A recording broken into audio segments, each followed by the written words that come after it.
Senator from Kentucky. Republicans like to mock modern monetary theory, the idea that government can print money with impunity, that government can spend whatever it wants without the need to tax.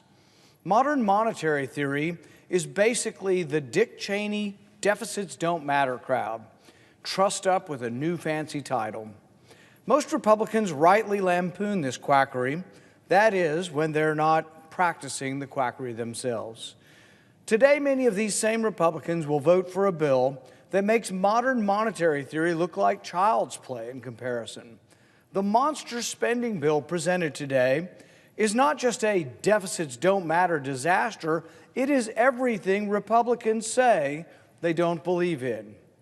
This bill is free money for everyone. Proponents don't care if you're fully employed or own your own house or own your own business. Free money for everyone, they cry.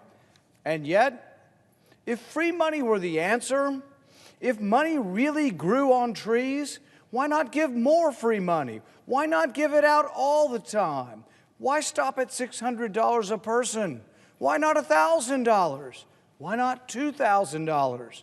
Maybe these new free money Republicans should join the Everybody Gets a Guaranteed Income caucus. Why not $20,000 a year for everybody? Why not $30,000? If we can print up money with impunity, why not do it? The Treasury can just keep printing the money. That is, until someone points out that the emperor has no clothes and that the dollar no longer has value. To so-called conservatives who are quick to identify the socialism of Democrats, if you vote for this spending monstrosity, you are no better. When you vote to pass out free money, you lose your soul and you abandon forever any semblance of moral or fiscal integrity. So the next time you see Republicans in high moral dudgeon claiming and complaining about spending of Democrats and socialism, remind them if they supported this monstrous bill that really the difference between the parties is less Adam Smith versus Marx and more Marx versus Engels. How bad is our fiscal situation? Well, the federal government brought in $3.3 trillion last year and spent $6.6 trillion. The deficit last year, a record-busting $3.3 trillion. If you're looking for more COVID bailout money, we don't have any. The coffers are bare. We have no rainy day fund. We have no savings account. Congress has spent all the money long ago. The economic damage from this pandemic is not the reason for this runaway spending. This spending's been going on for decades. Every year, even before we get to all the extra COVID-free money, we've been spending $1 trillion we don't have. Today's money is gone. So Congress is spending tomorrow's money. The spending chart is a red line of red ink that goes on forever. When we talk about spending tomorrow's money, it's not just the money that we need next month, it's the money we might need in a decade. It's the money we will need in 1, 2, 3 generations from now. For national defense, for infrastructure.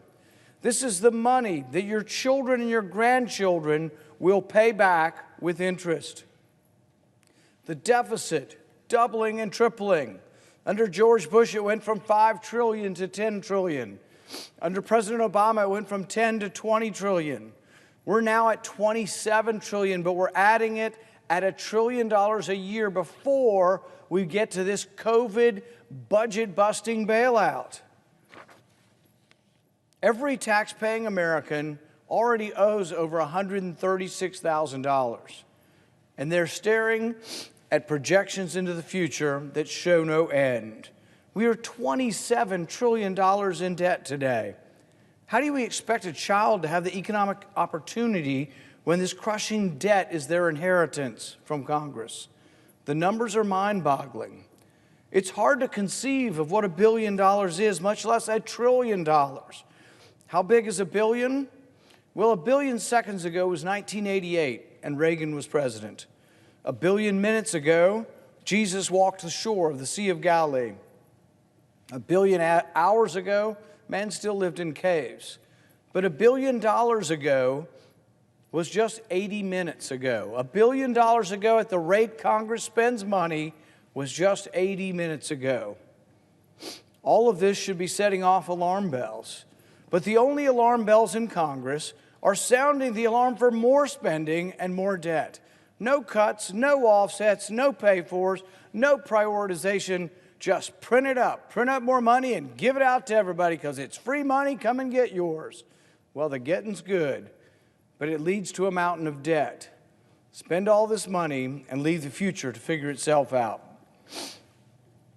John Maynard Keynes was once asked, what about the long run? He said, in the short run, you can make a stimulus, you can print money, and you can give it to everybody. And Maynard Keynes, his response was, in the long run, we'll all be dead. No concern for the future, only for the immediate. Our budget deficit for 2020 was $3.3 trillion, but this new spending package will also give us another $2 trillion in the next fiscal year. By refusing to acknowledge the debt crisis, we are only hastening the day of economic reckoning. Total debt was 55% of GDP just 20 years ago.